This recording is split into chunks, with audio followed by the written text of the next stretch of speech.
Hi, my name's Aaron. I'm here to answer this question.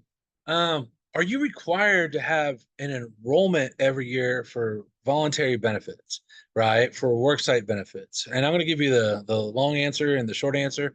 And the answer is yes and no, right? So, welcome to my video where it's the answer is yes and no. So, why no? Well, if you don't have an open enrollment, right, no one's really going to hold you to it, right? I know there's a lot of people in the industry who will be like, oh, you could get audited and things like that. Well, I can tell you this: after 20 years, I probably had 5,000 clients, right, in voluntary. I do major medical too, but in voluntary, I don't think no one's ever been audited for it. So, do you have to have one? No. Should you have one though? Yeah. And here's why, right? Not only should you have an enrollment every 6 months or at least once a year, you should be a cheerleader about it. Because if you already have the program, you've already implemented the program's already implemented in your business. Why would you not take advantage of moving liability to you, even perceived liability from you and your business, to an insurance carrier? Right? When someone reaches out to you and says, hey, we want to have a re-enrollment, you should be running around making sure that every one of your employees sees those enrollers, whether it's live or they have to call in and they have to fill out something. Do not be about going out to your employees and saying, hey, just sign off. That is the most foolish thing in the world. And here's why. You tell all your employees just to sign off, and then something happens to one of them, and they're not around no more because maybe they got in a major accident, maybe they got killed, maybe they got cancer, right? Do you think their spouse is going to believe you or them when that employee tells the spouse in a whisper, right, through a respirator, my boss told me just to sign off?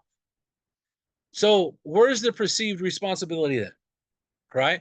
So when it comes to voluntary benefits and to re-enrollments, right, as a business owner, you should be about doing everything to support those enrollers. Like I said, every 6 months, every year, they're there to help you. They're not there just to sell insurance. They're there to protect your business. So why would you not, right, want them to come? Why are you on YouTube right now asking the question, am I required by law? Right? You should be required because you're more intelligent than that, right?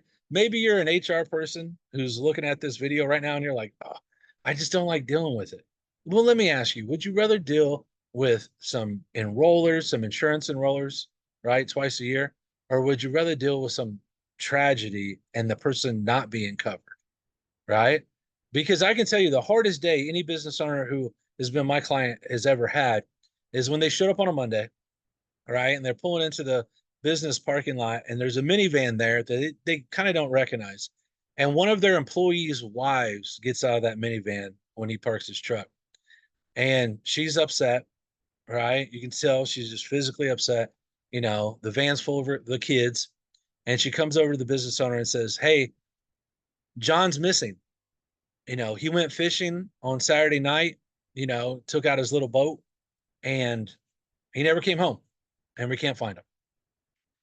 That's what those enrollers are looking to protect for that business and for that wife and those kids in that minivan, to make sure that the right things can happen, right, when those tragedies come up. So whether you're a business owner or an HR person, the answer to the question is no, you don't. No one's going to hold you to it, but you should.